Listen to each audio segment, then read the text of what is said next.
Good morning, good afternoon, and good evening.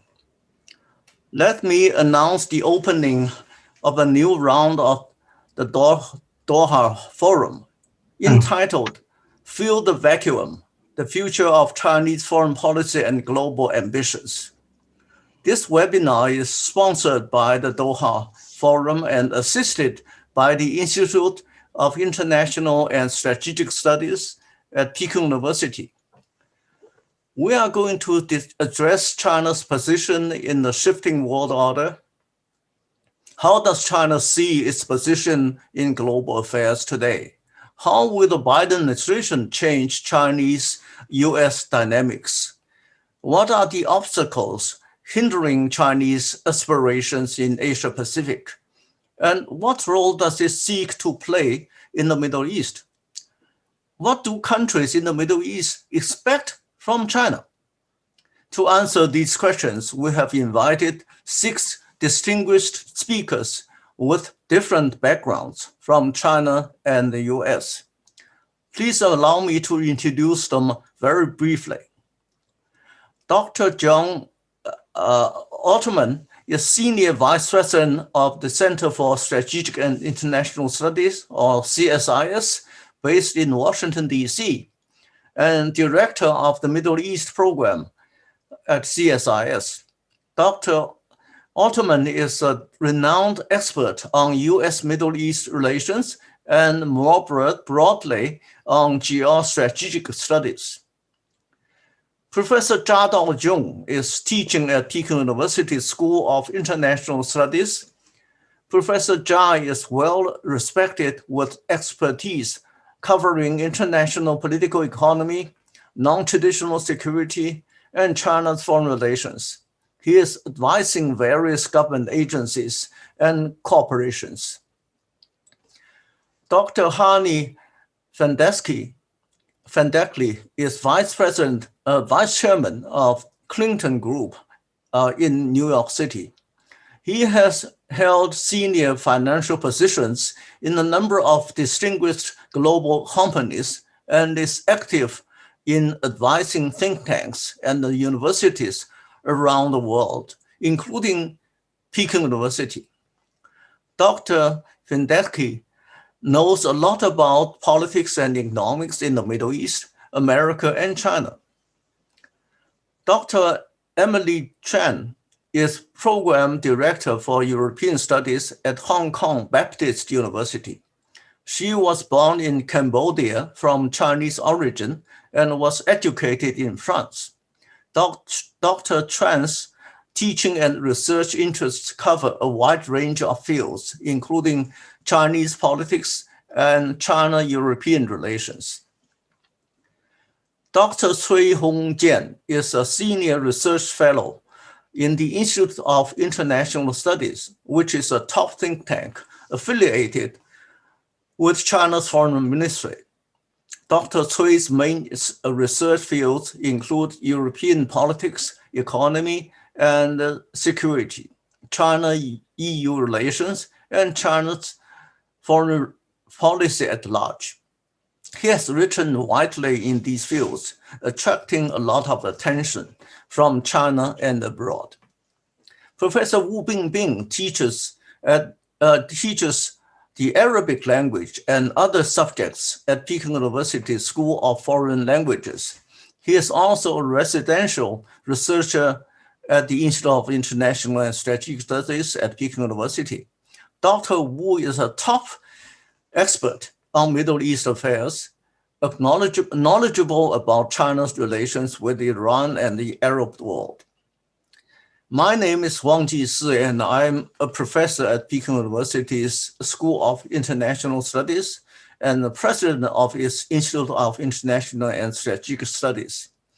I'm honored to serve as the moderator of the webinar today. I will be rather strict in limiting the time of each speaker. As you can see, I'm holding a Liberty Bell that I brought back from Philadelphia many years ago and will be using it if it is necessary to control time. I look forward to a very lively debate among our distinguished speakers, followed by a Q&A session. Without further ado, please allow me to invite them. Dr. Alterman, would you speak first? Thank you very much, Professor Wang. Ramadan Kareem to all of our viewers. Thanks very much to the Doha Forum for inviting me, and thanks to IISS at Beida. I am really especially pleased and honored to be on this panel, which has some people who both I have been reading for more than a decade, but also people who've been friends of mine for more than a decade, from whom I've learned a tremendous amount about China and the Middle East. And I started working on China and the Middle East about 15 years ago, and it really is striking to me just how much has changed. Not only has China imported much more energy from the Middle East, and China plays a much different role in global energy markets now than 15 years ago, but China, of course, has very broad involvement in trade, construction, investment. It has much more active diplomacy in the Middle East than when I started doing this work. And it's striking just how much Middle Eastern states welcome China and seek China, partly for the reasons of trade, and I think partly because some people see the Chinese model as something they want to imitate, the tremendous economic growth and vitality without a lot of the sorts of social and political changes that Americans and other Westerners have been advising is necessary for economic advancement for several decades. I think there is a darker side to the changing role that China has been playing in the world, and that is a growing concern about Chinese hegemony. China's approach to international relations is China doesn't have any allies, as I think most of our viewers know. It has a preference for bilateral relations, and in a relationship of bilateral ties, China is invariably the stronger party, invariably the party that can get its way. And as something that Bing Bing and I have talked about many times, so they're not really in these terms, China has an important relationship to Iran, but for example, China represents 30% of Iranian trade, and Iran represents less than 1% of China's trade. So you know who's in the driver's seat in that relationship. When countries have deeper relationships with China, they sometimes feel like they've lost control, and there's nobody to appeal to because it's just a relationship with China. Rising concerns about Chinese behavior in Asia, especially among its neighbors, has drawn Asian countries to seek greater US engagement in Asia, partly because there's a sense that the US is much more rule-driven than China is when it comes to international relations. The US is a much more predictable partner. It is slow, but it is predictable. It acts in predictable ways. The US is much less interested in maximizing its individual advantage it gets from relationships, and is willing to invest more, including from the US share, in having predictable rules-based international order, trying to tamp down corruption and things like that. And I think we have seen in Asia the sort of antibodies to Chinese more aggressive behavior within the South China Sea and elsewhere by a desire to bring the US in. We've seen, I think, the Quad as just one response to what we've seen as an increasing phenomenon of wolf warrior diplomacy by China in Asia. I think the Middle East presents an interesting opportunity for both China and the United States. I think on the one hand, people who say the Middle East is no longer important to the United States are profoundly wrong. There are lots of reasons having to do with proliferation and terrorism and global trade and security and all kinds of things that are going to keep the US invested in the Middle East. But I think there is a commitment in the United States that for more than 20 years, and arguably for 30 or more years, the US relationship to the Middle East has been overly militarized. There's been too much emphasis on military tools and not enough emphasis on diplomatic, economic, and other tools. I think this is an example of the US system having built within it not only tensions, but also the opportunity and the necessity for self-correction. And I think you're going to see a self-correction inside the Biden administration as the US tries to have a more robust but diverse approach to the region. And you saw some of this outlined in an article in Foreign Affairs that Dan Ben-Haim, who's now a Deputy Assistant Secretary of State, and Jake Sullivan, the National Security Advisor, wrote in the May Foreign Affairs. Also, Jake did an interview with me at CSIS in June, which is on the CSIS website. We have a transcript. I think it's very helpful to understand how the administration is approaching the military component of the US approach to the Middle East, but I think the Middle East is going to remain important.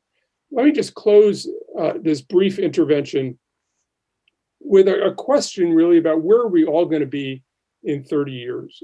I think there are real questions what China is going to look like in 30 years. We could, on the one hand, see a consolidation of a lot of trends in China, but we could also see the economy plateauing.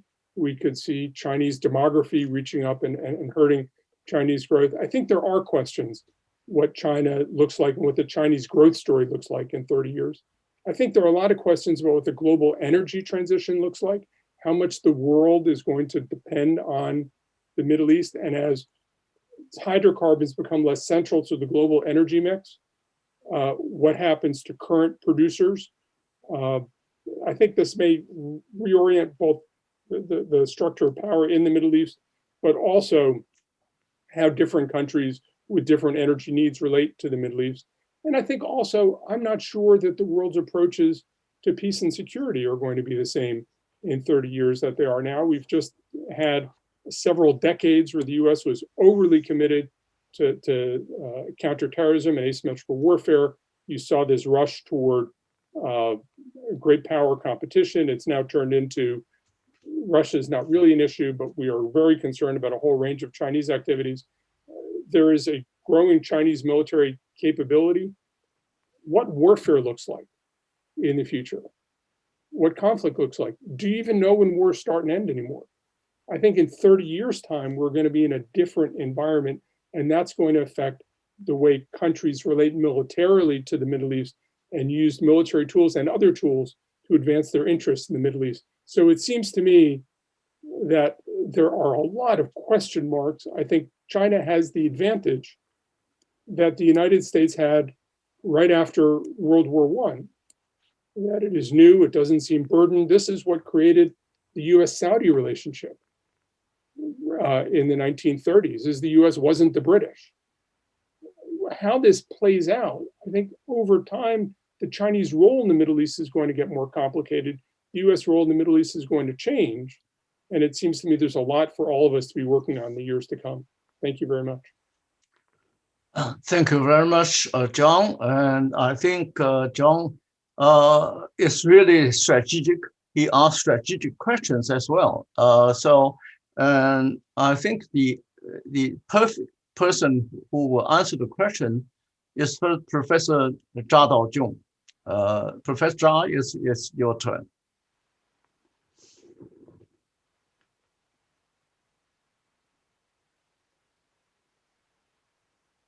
Okay.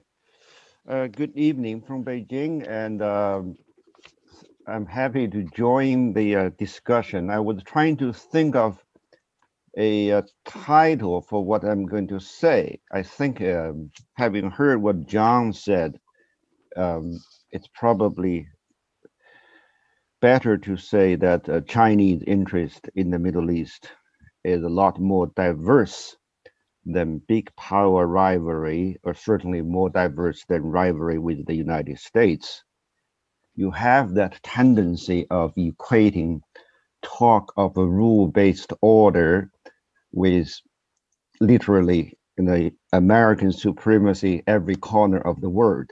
We don't buy that, and that may not actually happen, but that's another issue. But in any case, I have a very few slides to go over.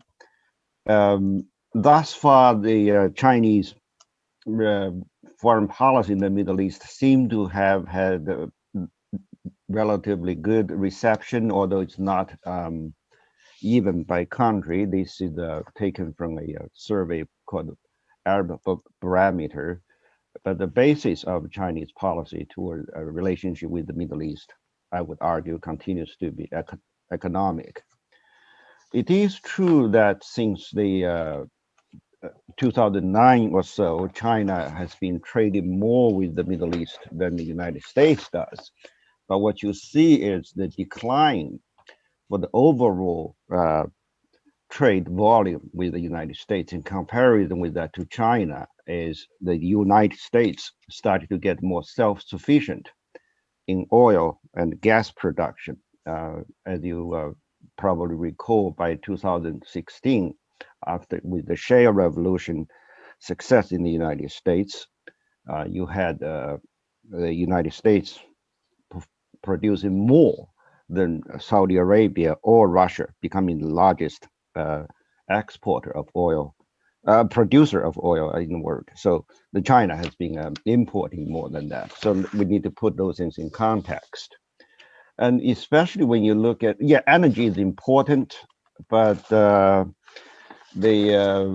left side shows the countries where China import oil from 2019, that's before the pandemic, Russia, Saudi Arabia. And you can see actually China does import from the United States as well, on a par with that from Venezuela. And oil and gas is important, will be important. There's all that talk about climate change, solar and wind energy. But if you look at the total supply of electricity that comes from wind and solar worldwide, it comes up to about 2.5% of global total. There are a lot of opportunities for investment and for breakthrough in new technology and for competition over things like rare earth elements and other critical, what's considered critical raw materials. But in terms of energy, we are going to continue to be using oil and gas for decades or probably even centuries to come, let's face it. But the variables for the change of Chinese import of oil and gas from the Middle East or any country does not really have much to do with diplomatic relationship. It has to do with the versatility in terms of refining facilities here in China. If a refiner in China is good at, refining a combination of crudes from different wells, different countries, that makes a difference. We are upgrading there. But then it also, China in the more recent years, Chinese companies have been trying to invest in the downstream petrochemical industry in the oil exporting countries. For example, Saudi Arabia. We also have refiners in UAE and Iran. And then people tend to forget that. And I hope someday it gets picked up. The China Gulf Cooperation Council Free Trade Arrangement should be back on the agenda. It's now on the back burner. But then earlier, John alluded to this too, talking about, does more Chinese economic engagement, interactions, put it that way, with the Middle East imply a competition between state versus free capitalism?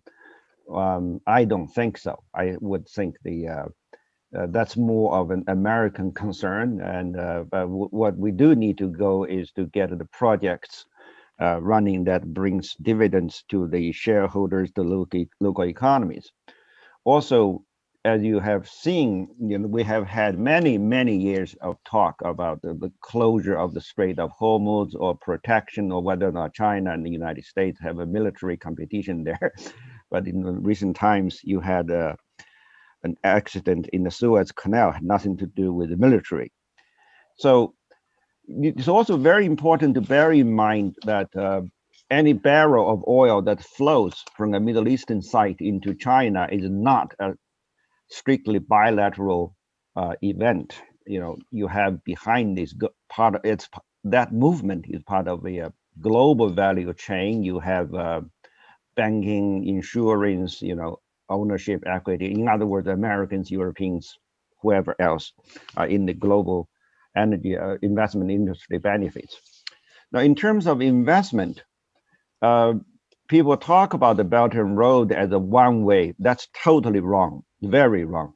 And if you look at the Belt and Road bookkeeping here in China, we value as much the inflow of investment from a participating country, whether it or not it's called Belt and Road.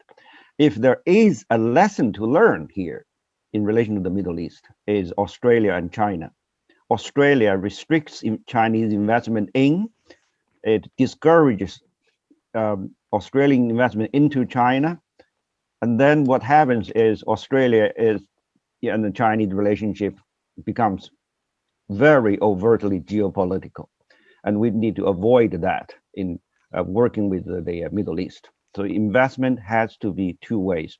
It's a venue for the executives, for the elites of the two societies to actually feel each other's society rather than being on the roller coaster of just geostrategic commentaries. Now, one of the positive developments, I think, is that the Middle East, especially the UAE, Turkey, and Egypt, have played a very important roles for the vaccine development of China. And behind this, it's the epistemic communities, of the vaccine company developers, the research experts on both sides, and the doctors and practitioners.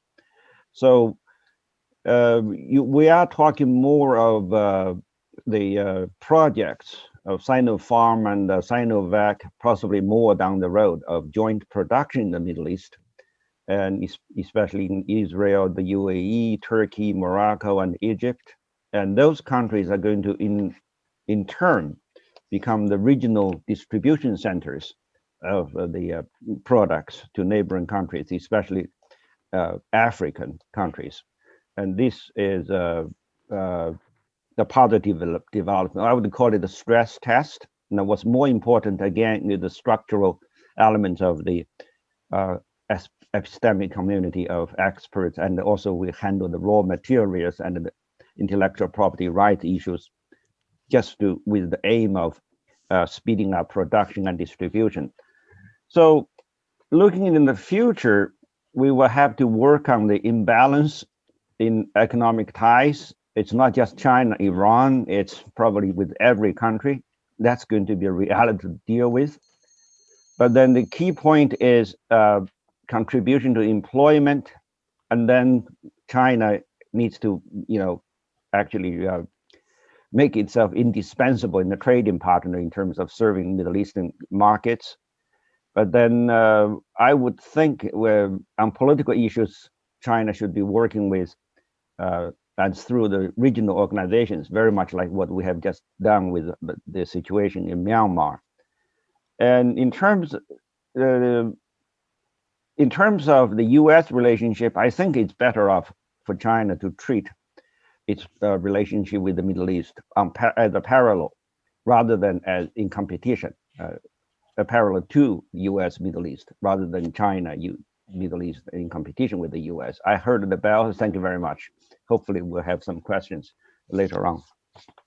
Thank you, Professor Zhang, and I think he gave us some more details about China's cooperation with the Middle East, and also some great interesting incidences of the relationship.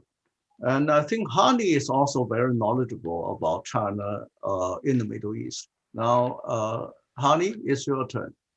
Good morning, good evening to everybody, and I wanted to thank the Doha Forum for organizing this and hosting us. And I wanted to wish Ramadan Kareem to all of our friends in the Middle East and elsewhere.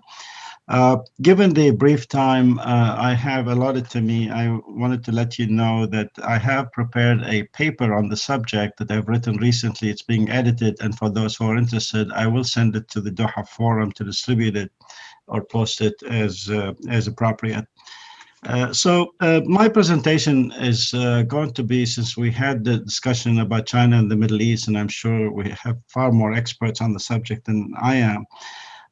I will discuss broadly China's foreign policy, which basically is the strategy of how China deals with the rest of the world. And I argue that it is informed by local domestic values, which are important to understand if the rest of the world wants to understand China. And those components that inform China's policy is understanding of which is important is China's history, its cultural, social values, its political system, and its views of current global status. Those obviously are very intertwined, and they influence the way China conducts its foreign policy and deals with the rest of the world. I argue, however, that the bilateral relationship between the U.S. and China is and will be the cornerstone of and the focus of both countries' foreign policy, and the way they evolve over the next several years is probably going to have a fair amount of influence of global politics, global economics, and hopefully things will move into better direction than they have in the last few years, and I will discuss that in a few minutes. So in discussing China's history, culture, and values, I will be very brief, and I will just point out 2 points about that history. One is that China for almost 4 millennia had a glamorous history in which it's considered itself as the Middle Kingdom, the center of the universe. And that history has been infused with Confucian, Taoist, and other philosophies and disciplines that basically determined and dictated in a complex way the interpersonal life, the relationship between the people and the state, and emphasizing social harmony. Recent OECD studies confirmed the fact that for the first 1,850 years of current era, China's economy dominated global economy and represented roughly 20%, just a shade below where it is today, of the entire global economy. I have argued in the past that until the Industrial Revolution, China had been a dominant global power. And what happened in the last 150 years has just been a hiatus, and China is on its way to recovering its position in the past. The second social experience that I believe informs China's policy is what China calls the century of humiliation, in which foreign powers, particularly led by the British and Europeans, basically forced China into humiliating concessions, the ceding of territory. Hong Kong had been lost in 1847 and only came back 150 years later in 1997. And that, in my view, informs China's attitude and government of China's attitude towards dissent, towards territory, towards territorial integrity, and the controversial issues that China has been engaged in recently, which is Hong Kong, Xinjiang, and Taiwan unification as an example. I won't dwell on that, so I will come straight to where we are today. And there I argued that obviously the opening of China in 1972 by Kissinger and Nixon team was an important event, and it served the interests of both countries in a very significant way. However, that opening also entailed some vagueness, what Americans called strategic ambiguity, especially on the issue of Taiwan. And for the interest of doing the deal, they glossed over that issue, confirmed the one China policy, but did not talk about the details and kicked the can down the road.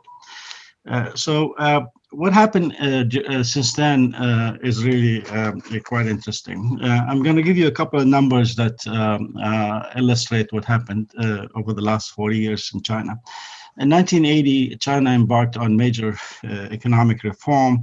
And at that time, China's GDP was $191 billion, roughly 6.6% of the size of the US GDP. Last year, in 2020, China's GDP grew to $14.8 trillion. That is 77 times the size it was in 1980.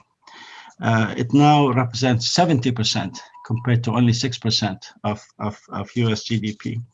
So, I think in their wildest dreams, the leaders of the United States in 1972 and of China had any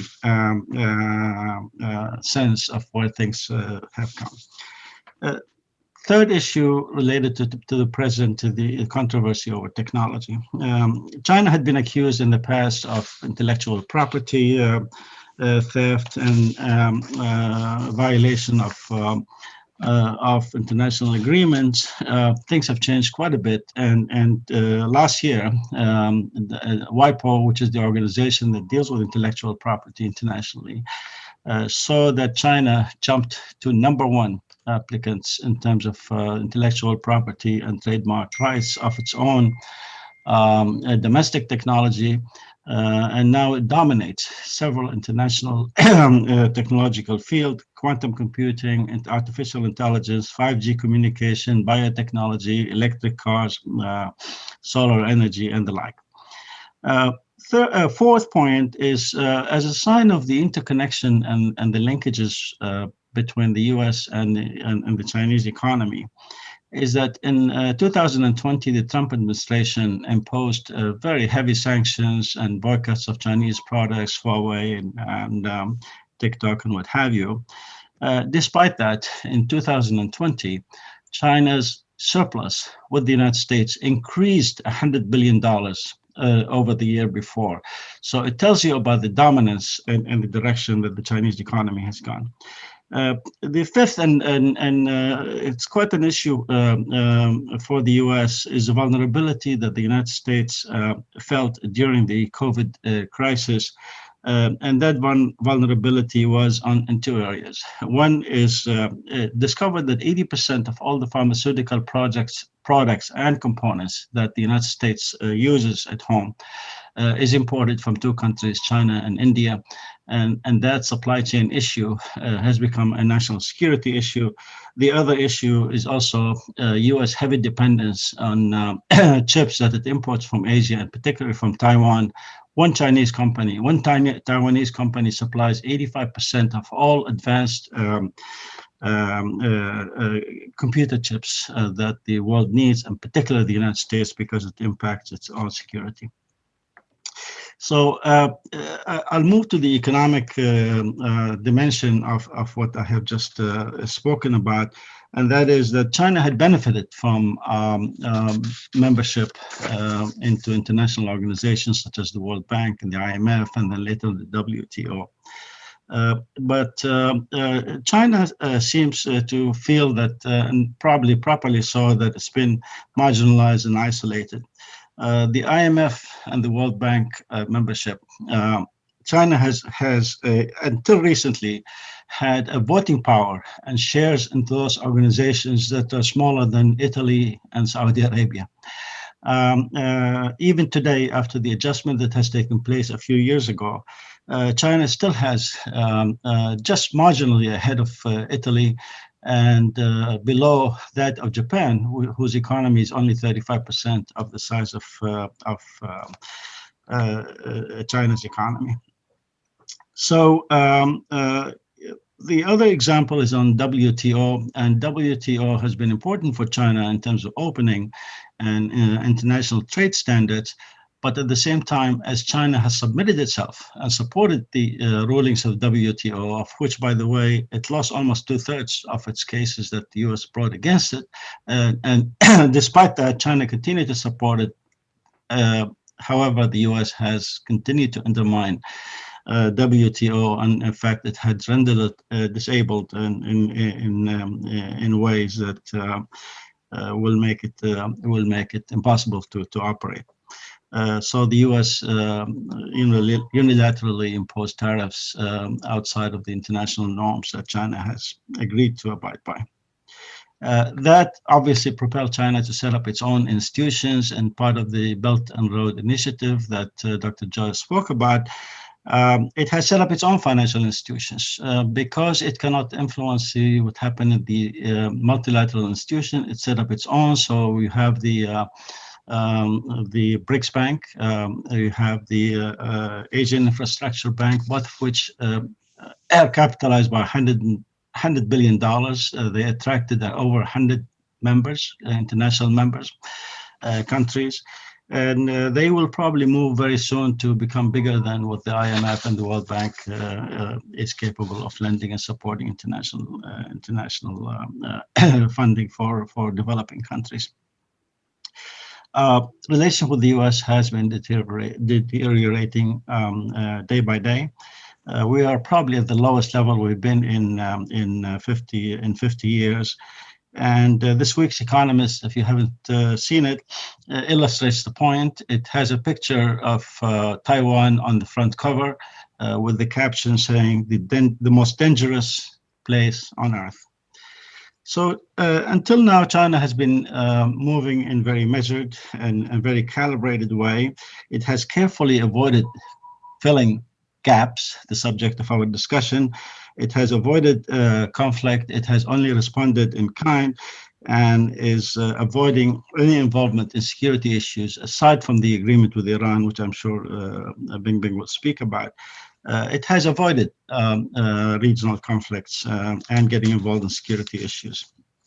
Now, I argue that no serious leader considers any clash with each other. That doesn't make sense to anybody. But given the seriousness of the issue and the near consensus in the US body politic of anti-China attitude, I think a need for some kind of a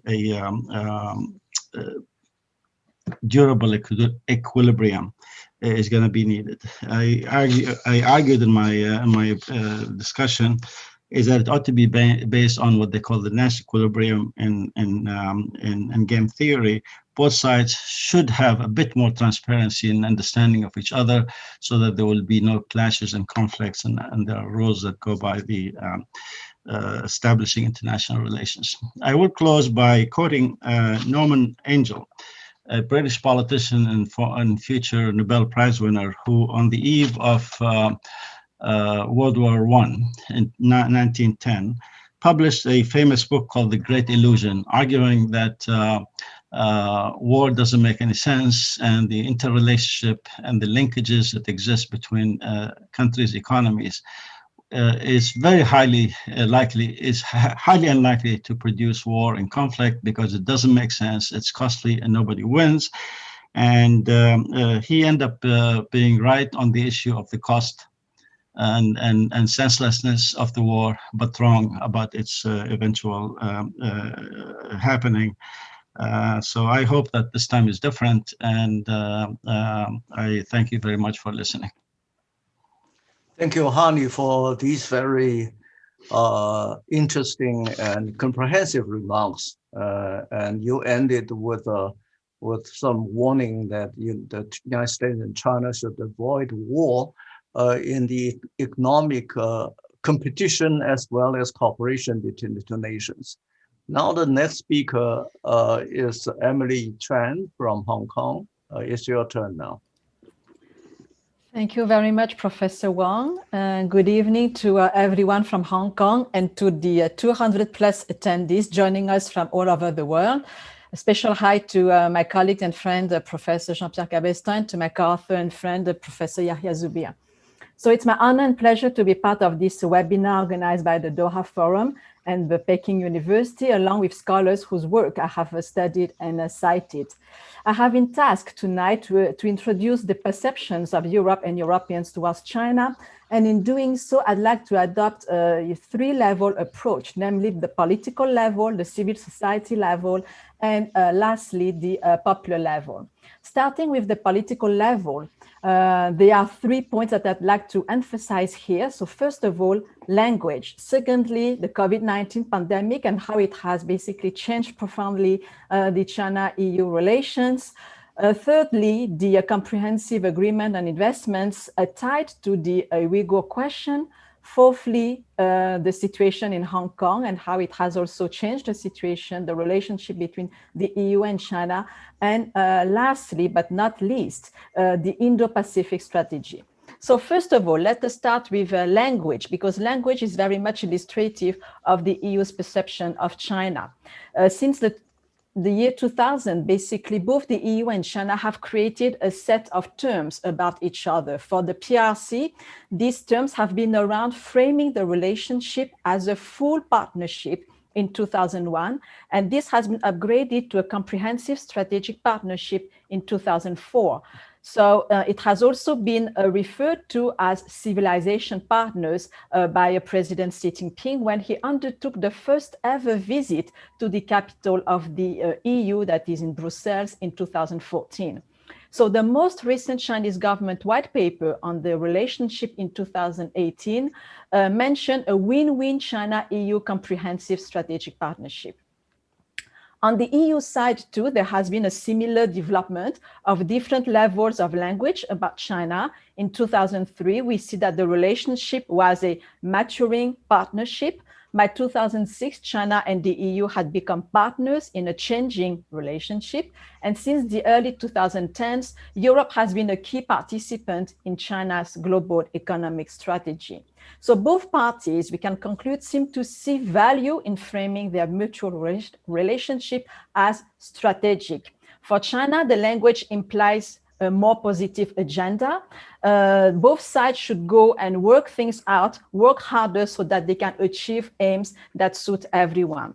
However, on the EU side, especially in the aftermath of the Eurozone crisis, the EU began to perceive the China-Europe relationship as unbalanced, and it became very concerned regarding China's control of strategic sectors. And these views have actually surfaced at the European Parliament debates and were present in various EU leaders' declarations.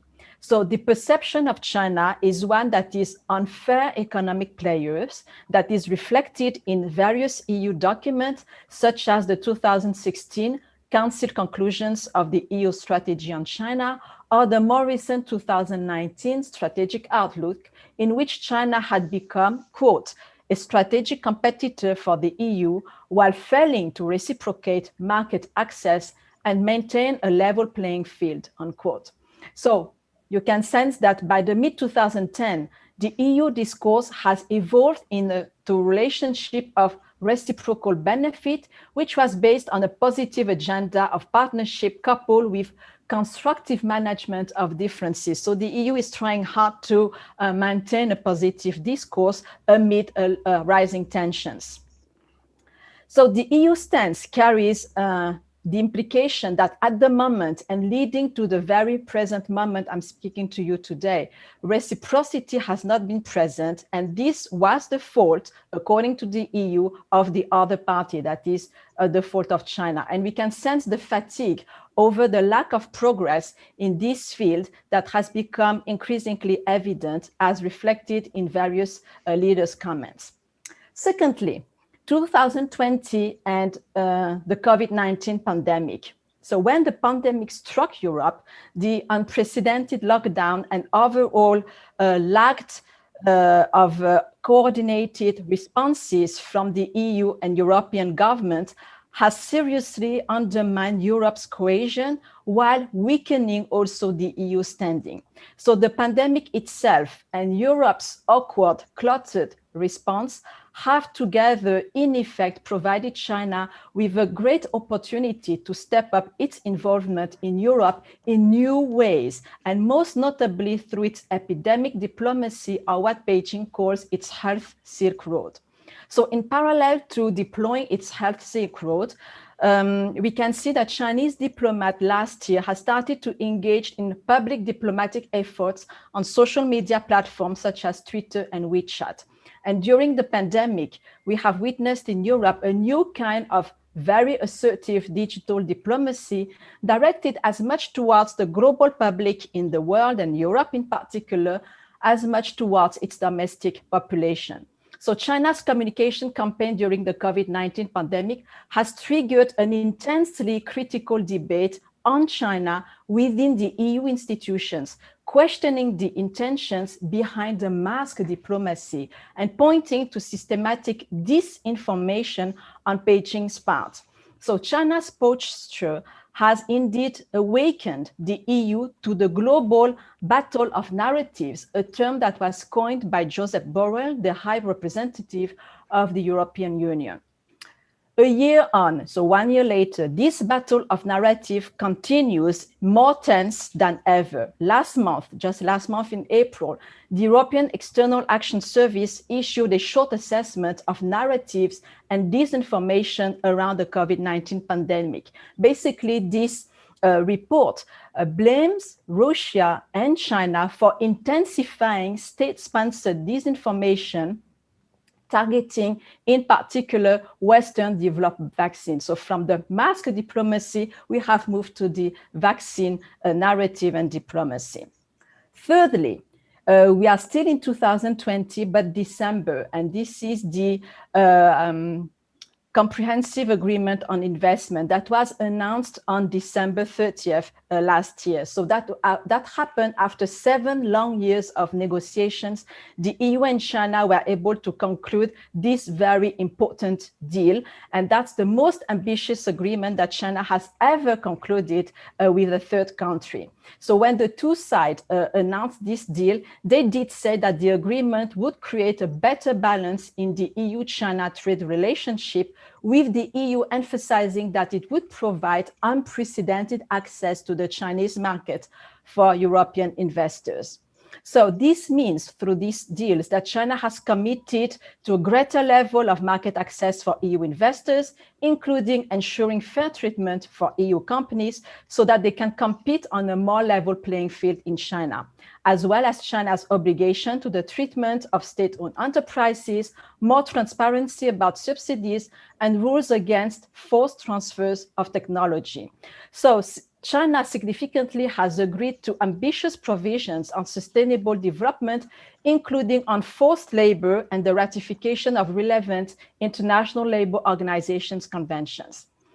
So this comprehensive agreement on investments is actually indeed a turning point in the EU-China relation. But, 3 months later, everything has been very much jeopardized.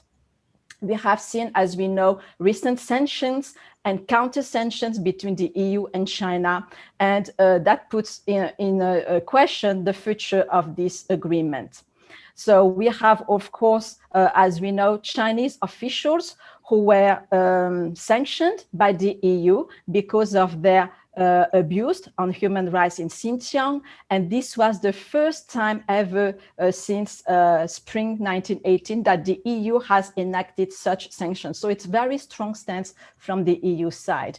Beijing, as we know, of course, has immediately placed sanctions on a number of European individuals, including 5 members of the European Parliament and 4 institutions in an act of retaliation or revenge. So these sanctions come at the moment where the narratives on Xinjiang from China and the narrative on Xinjiang from the West describe completely opposite realities. So this battle of narratives continues on another battleground that is on the Uyghur question. On the one hand, the Chinese media speaks of rising incomes, the building of roads, railways, and airports, and Uyghurs finding better jobs not only in their region, but also elsewhere in China, thanks to their new training.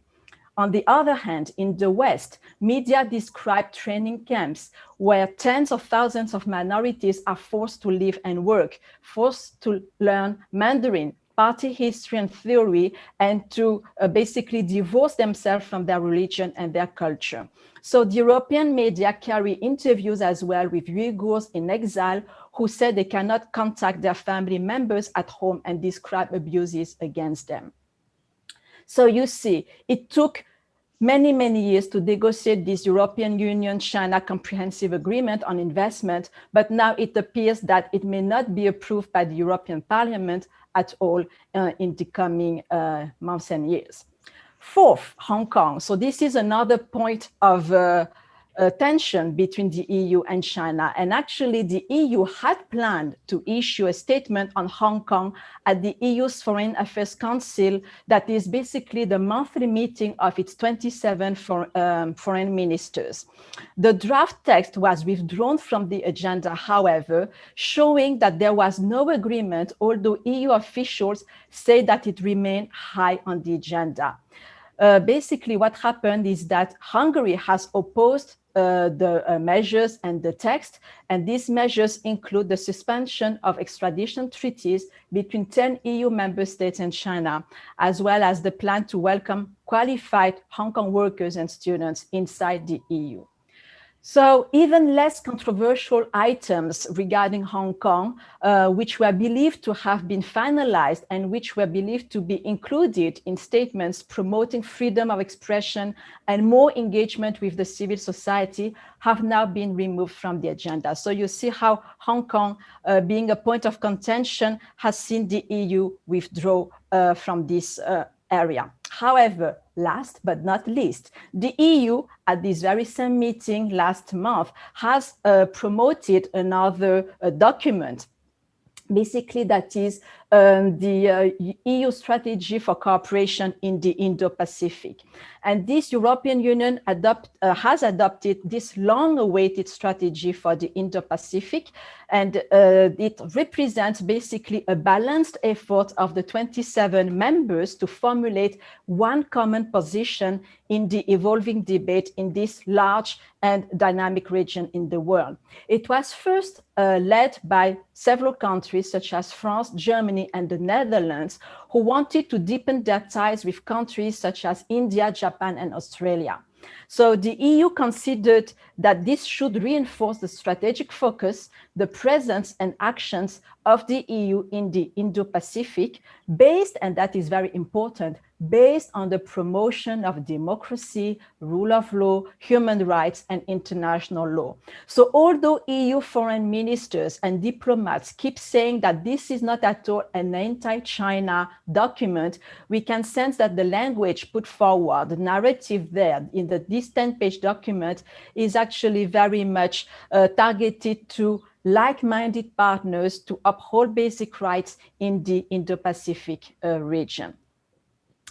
So what we'll see in the future, if the situation permits, we will see the first joint, yes, I am aware of the bell. We will see the first joint trip to Peking and by German and French leader to China. So it will be indeed a very important event to watch. Second and last level, the civil society. We have seen in Europe, as a matter of perception, rising numbers of reports from various think tanks who have produced dozens and dozens of reports that have framed a China threat narrative. And this China threat narrative has indeed been relayed at various political channels inside the EU, but also at the popular level. Finally, last but not least, at the popular level, the image of China in 2020 has been reported as deteriorating in many countries across the world. So we have across the EU several opinion surveys, and all of them mention these plummeting negative opinions about China. One of the recent reports is indeed by the Sinophone Borderland Project, and beside Russia and Serbia, all the other European countries have historic lows views about China. Thank you very much. Thank you very much, Emily. I think you gave us a lot of information to digest about Europe-Chinese relationship. Now we have another European specialist, Dr. Cui. Now the floor is yours, Dr. Cui.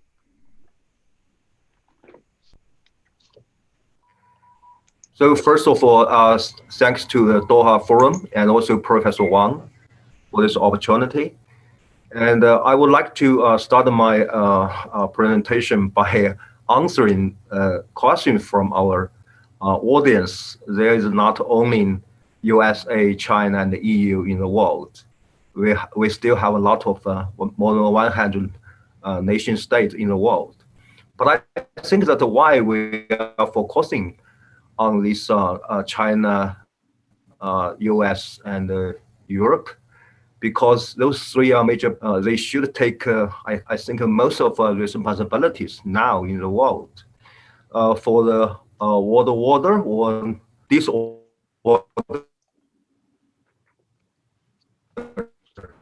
because these three major players, they contribute by consuming most of the question that why we are not focusing all of the nearly 200 countries at this moment.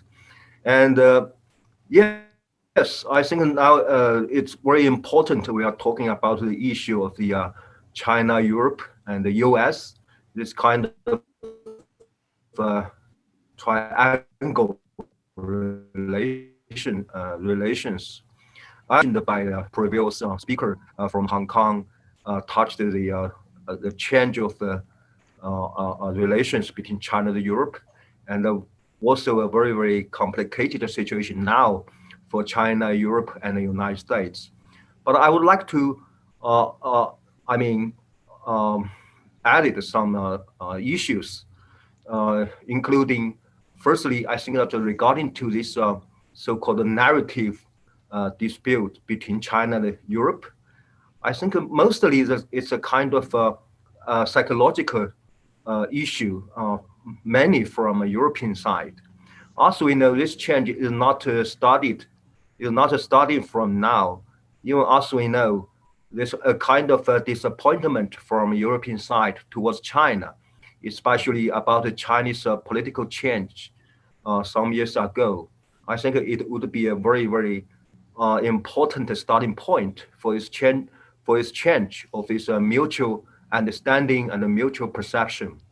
I think at the last moment, some European leaders and also some public opinion felt that it's a kind of a failure for this long time, strategic mind for European countries to say that China will change politically once it has takes some, as we know, marketing economy process. But I think that it's a kind of showcase that the European side so far not yet understand fully the Chinese history, especially the logic behind it. And secondly, I would like to say, if we take understanding what happened, especially in the last year, on the background of the pandemic, I think that so far, mostly these behaviors or policies from a European side towards China, mostly a kind of a defensive posture. Let's imagine that once China did bad in coping with the pandemic, what will happen for European side? Especially psychologically, and also how about this so-called battle of narrative? Maybe at that time, this complaint could be from Chinese side, not from European side. So I don't think that now it's very difficult for European side to try to find a so-called objective or fair, narrative between China and Europe. I think from China's perspective, China just do something it should do. For example, China did something good in tackling with the pandemic, so China should contribute more to some other countries, even from European, requirement. As we know, in Hungary and Serbia, some other countries. So I don't think it's a problem from Chinese side. But of course, now the question is, how could China and Europe could get some more, exchange and communication on this issue? For example, just like the professor mentioned, that the so-called mis and disinformation issue, I always try to, persuade the Chinese government to say that China and the European Union, both sides should do the same thing to make some joint effort to deal with the issue of dis and misinformation. Also, China is itself also a victim of mis and disinformation. So another, I think, issue regarding to China-Europe relations is now the question is more and more there are more, mistrust from China towards Europe, including how about this? As we know, the competition between the different systems.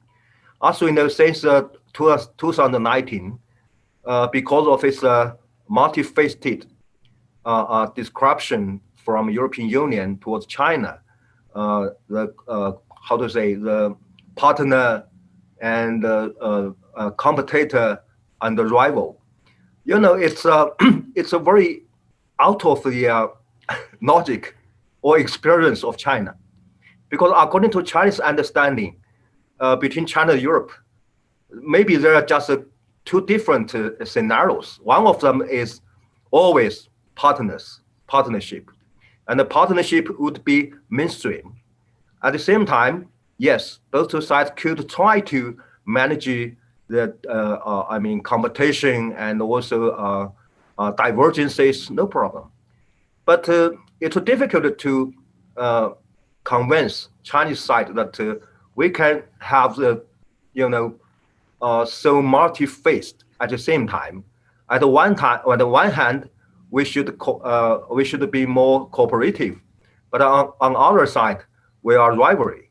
So it's out of the experience of China. Of course, now I think China is trying to get along with this new situation and to be familiar with this new situation with the European side, to say that, yes, we should keep the economic resilience between two sides, because so far China and Europe get so, big interdependency economically.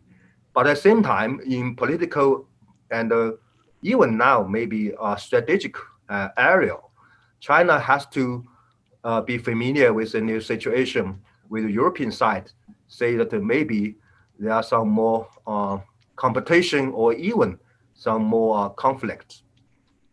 I think secondly, so far China not yet give full trust towards Europe, not only because of the relations between Europe and the United States.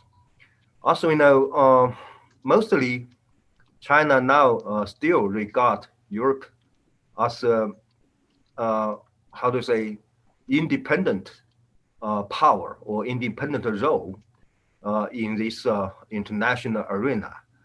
And also China regards Europe as a kind of a broker. Also, Europe itself tries to play the role like this between China and the U.S. So this kind of role of a broker from Europe, it's difficult to get the trust from China. Also, we know recently two very important event happened between China and the European Union is firstly the finish of a negotiation of CAI. At the same time, they this exchange of sanctions in the human rights issue. So I think it gives a very complicated situation to China. I don't think China will accept this so-called new normal for this bilateral relations. But at the same time, how could China to get full trust to European side, especially in the situation with tension and more and more tension between China and the U.S. So far, I think that especially in this human rights issue, European side is losing the trust from China, because China still think that for this issue, China and Europe not only on the level for China and the EU, and also on the level for between China and some major member states. They do have some human rights dialogue, human rights issue dialogue.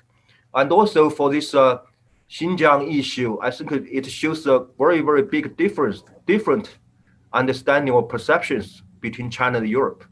I think mostly from Chinese understanding that the Xinjiang issue should be in the frame that China is trying to do something to deal with the issue of terrorism. I think that's also the reason why China learned a lot from the experience of European countries. Also, we know several years ago, some very, very, tragedy, terrorist attacks happened in Europe. I think it gives a very big lesson to China. But of course, European side take this issue just in the frame of human rights. On this regard, I think China will not believe that European side is just take this issue just from the reason of human rights. China will have to think that European side is trying to take a using of the human rights issue to get some more advantage in its relations with China, even try to impose some more pressure against China, and at the same time try to get some more benefits from China. So I think this kind of very different mutual perception will be a very, very big obstacle in the bilateral relations. And I think finally also now the recent challenge for China and European relations, just like the professor mentioned before, is so-called European, the Indo-Pacific strategy in European version, not only for France, Germany, and also the UK, and now for the European Union. I understand that it's a kind of showcase of the European side try to have its own strategic autonomy. I understand that this European version strategic Indo-Pacific strategy, it also showcases that the European side European side will not believe or trust United States any longer, because European side try to have its own strategic role, not just following United States. But now for China, I think it will take some more time, because also in always a pragmatic vision, always it's a kind of a very Chinese, logic behind its foreign policy. So not only this kind of, posture from European side try to transfer to China that we are different from the United States.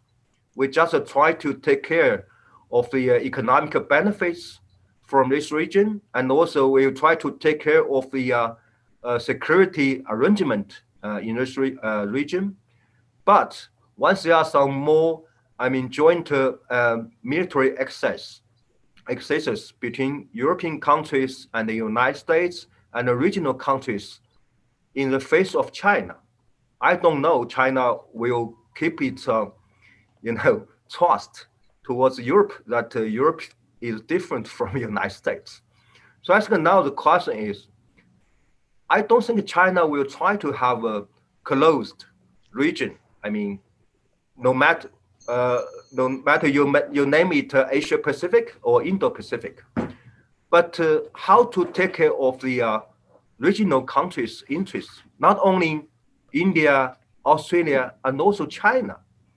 I think it's very, very important, because so far we can find out almost every kind of Indo-Pacific strategy from European countries.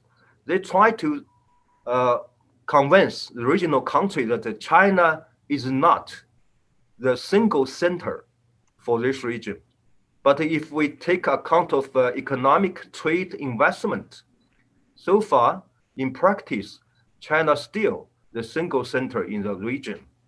So how could European countries, even United States, try to help regional countries to believe that in the future, China will become no important as now, or China will keep its capability to be a center of the region?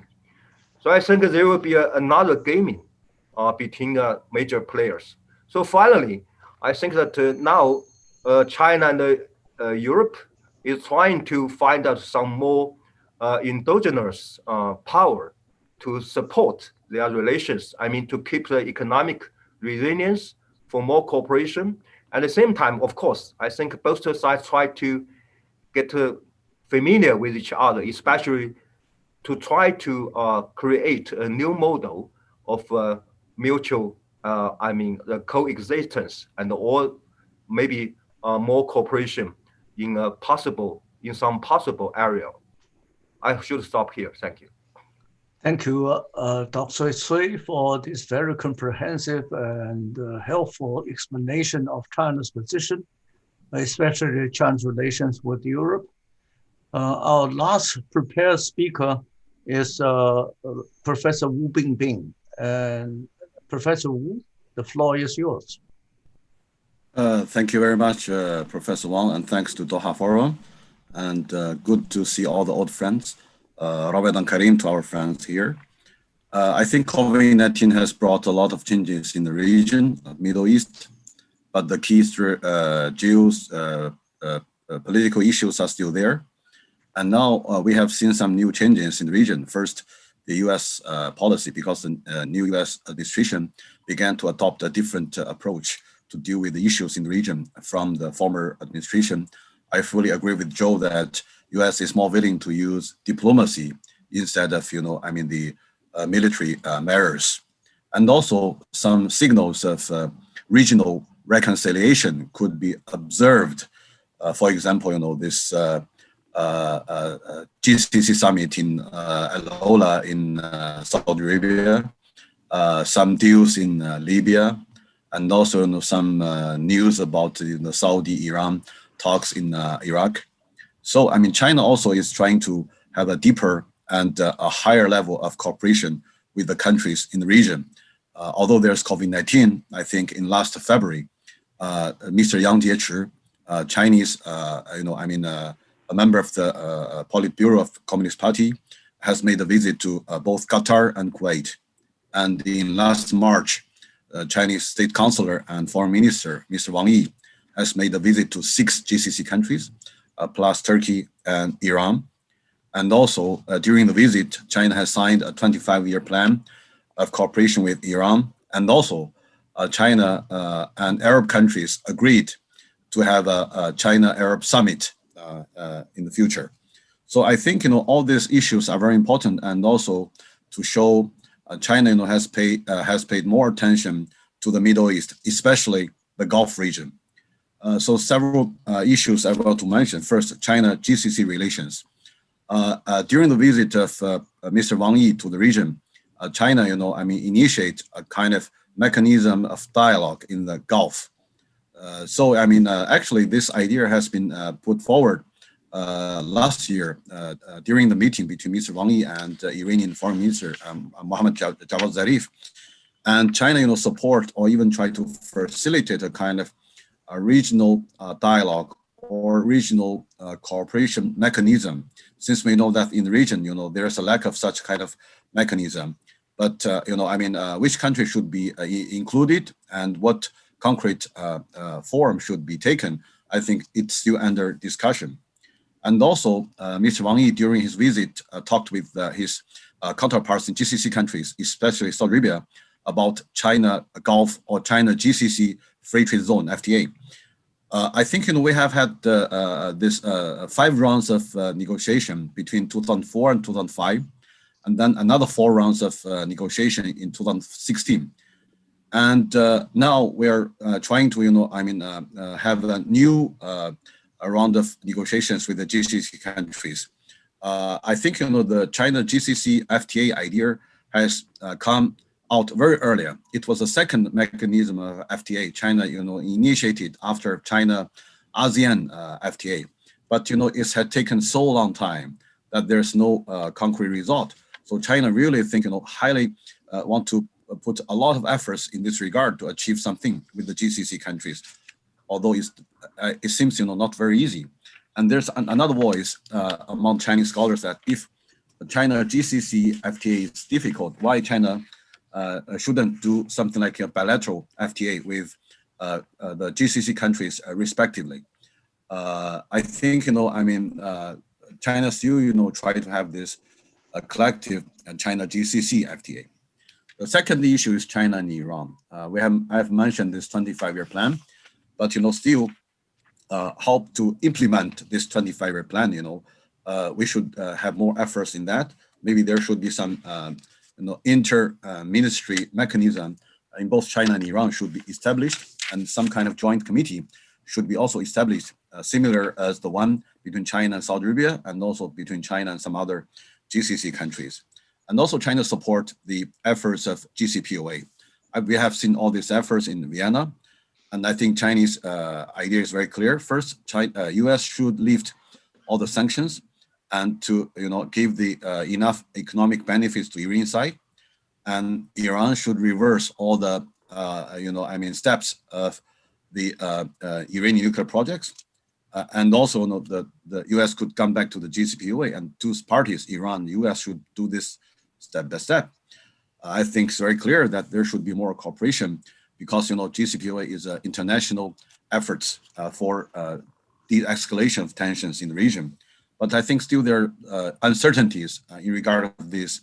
There is going to be Iranian presidential election in June. And also, there are always a doubt that whether U.S. government can lift the sanctions based on the demand of Iran and other GCPOA parties. The third issue is about this, China-U.S. relations in the Middle East. Some Chinese scholars argue that the Middle East is not a key place for China-U.S. competition. But I think, if U.S. try to focus on some key sectors for cooperation with China, for example, the high technology, like, 5G, AI, and defense sector, and also, the key infrastructures like, ports, especially Haifa port, and also, the medical science and health sector. I think, in the Middle East is a very important place for both China and the U.S. And if, this competition would extend to other areas like energy, investment, and supply chain issue, it could be very serious. So I think, China and U.S. should try to find cooperations in the Middle East to avoid, this extension of competition, to avoid this extension be global or include all the fields. So there are a lot of, efforts we could do. And certainly there are other issues like, the worry about a third wave of social unrest in the region, because COVID-19 has made the economy very bad, especially in Lebanon and some other countries, and also the distribution of vaccines among the Middle East countries, either it comes from European countries, US, China, or even from Russia. So I think finally I want to, focus on the three key points. First, the regional cooperation mechanism. The second, China-US cooperation in the Middle East. And also, there should be, to deal with, all the competition in a rational way. I think, all the three things, could be, discussed more detailed, among the Chinese and European and the US scholars. Thank you very much. Thank you, Professor Wu. I'm very happy that you mentioned several important questions, including China's relations with Iran and GCC countries. These are very specific issues we should think about. Now, I think we don't have much time for a general discussion. So to take the rest of the time more effectively, I have summarized several questions I heard from the audiences. So I raised three questions for our speakers to answer. The first question is addressed to Dr. Alterman. That is when you talk about rule-based international affairs, what do you refer to? Some people ask whether this is equivalent to international law, or what else do you are you referring to? And another question is about Belt and Road Initiative China is taking. And Americans tend to be critical of China's BRI program, but there are more countries who wanted to join the BRI. So the question, I think the question is really whether the United States is correct in criticizing China's BRI. And a question some people ask is about China's role in the Middle East in the long run. I think John also raised the question that is 30 years from now, what will be China's role? Specifically, will China play a security role or a military role in the Middle East in the long run? Since China has already established some military bases in, for instance, in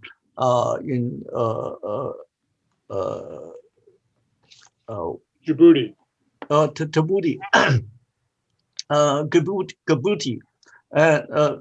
Is China going to establish some more military bases or play some security role in the region?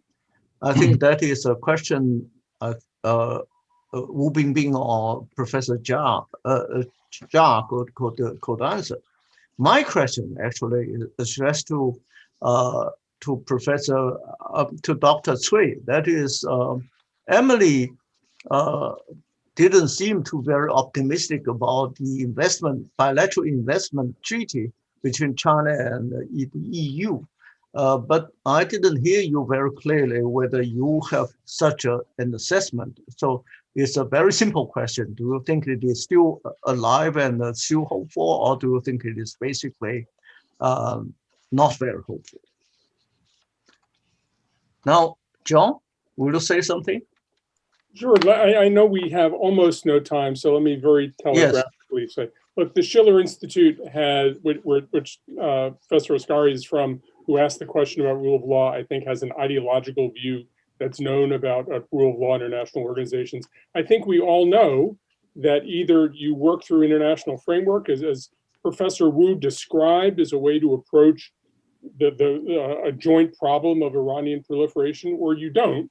And I think that we are better off working with other countries in formats which have understood rules to try to regulate both positive things and negative things that countries do. As far as the BRI, I don't know anybody who hopes that the development components of the Belt and Road Initiative aren't successful in the US government or outside. I think the question is what comes with it. Are you extending good government? Are you trying to increase government's capabilities? Are you trying to root out local corruption and create and contribute to governments that help their countries in a long term, the way, frankly, the Chinese government has helped the Chinese people? And it's not about imposing an American system or American hegemony. It's about working within an international framework to try to lead toward governments that are more responsive and skillful dealing with rising human demands. If BRI contributes to that, both in terms of the material things that the people derive, as well as the governance things, I think that's all wonderful. And I don't know anybody who disagrees. Thank you. Bingbing or Daojiong, do you have some comments? The BRI is miserably portrayed as that very Chinese. Look, a port or a road is never, or very seldom, if ever, exclusively for use by China or in denial of other parties to use. As for the kind of question John just raised, local governments do play a role. You know, BRI is very much like Nixon came to China and leaving the satellite dish here, and then China started to learn something. I really think too much has been made of this, and some of this is lousy work of analysis by some Chinese. It's an open-ended invitation. It does not really do much more than just say, let's give it a try. But what's really worrying today is this kind of extended analysis that says, all right, since you do a project here, then you are responsible for reforming this culture, reforming the economic system. You are responsible for making it more, quote unquote, rule-based or Western or else. Or, as it's being threatened at this point of time, right? You would create an alternative BRI, like, building an alternative subsea cable system linking Europe and Latin America, and then deny China and divide up the world in terms of infrastructure. How did we ever get to be so self-destructive, divisive around the world? Is this the pandemic that's doing it to us? Just very, very quickly, and then I stop. 30 years from today, China will be so stupid to have more military bases in the Middle East. If you look at what drags the US down in the Middle East, look at what these 80 or 800 US military bases around the world does for the US, not a whole lot. China better be really smart by taking a page from the way the US places its military bases around the world and just keep its boots at home. Okay, Professor Wu, do you agree with Professor Zha's point that China should not play a security role in the long run?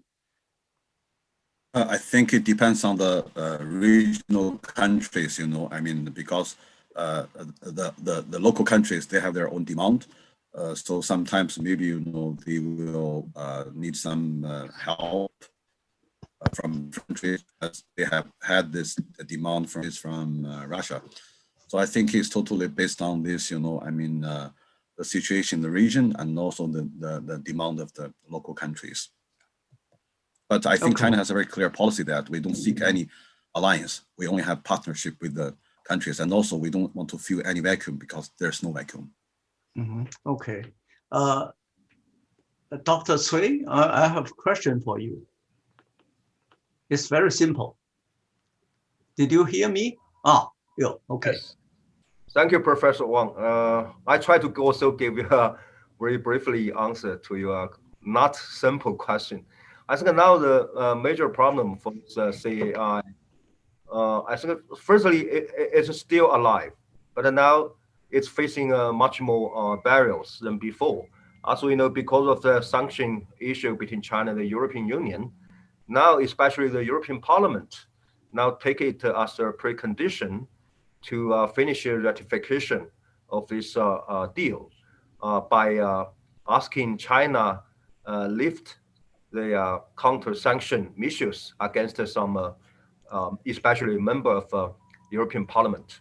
But now, as I understand it now, for a European Commission, some of these technical officials, they try to push forward it. And also for most of business people in European side. Also, if we look at the CAI, obviously, it gives a lot of benefits for European side, especially for European investors and also business people. So I think now the ball is in the court of European side. I'm afraid that there will be some more problem, so even some more debate between the business group and also Parliament. So I think that the question for this CAI issue now is not only the issue between China and Europe, it's an issue inside, within the European countries, different countries and government and the Parliament, and also business people and the politicians. Thank you. Thank you. I think the time is over. I apologize for not taking very effective effort to control the time, but I think we have a very productive conversation among the 6 speakers and some feedback from the audiences and participants. I want to take I don't think I have time to make any concluding remarks, although I did prepare for some remarks to make. Let me take this opportunity to express our appreciation for the very effective organization with the Doha Forum staff, especially Ms. Sarah L. Muller. We also want to thank all the people who participated in this program. I hope you will have a good day, a good evening, and good night. Thank you very much. If our organizer has to say something to say, the floor is yours. If not, let's say goodbye and thank you all for participating in this forum.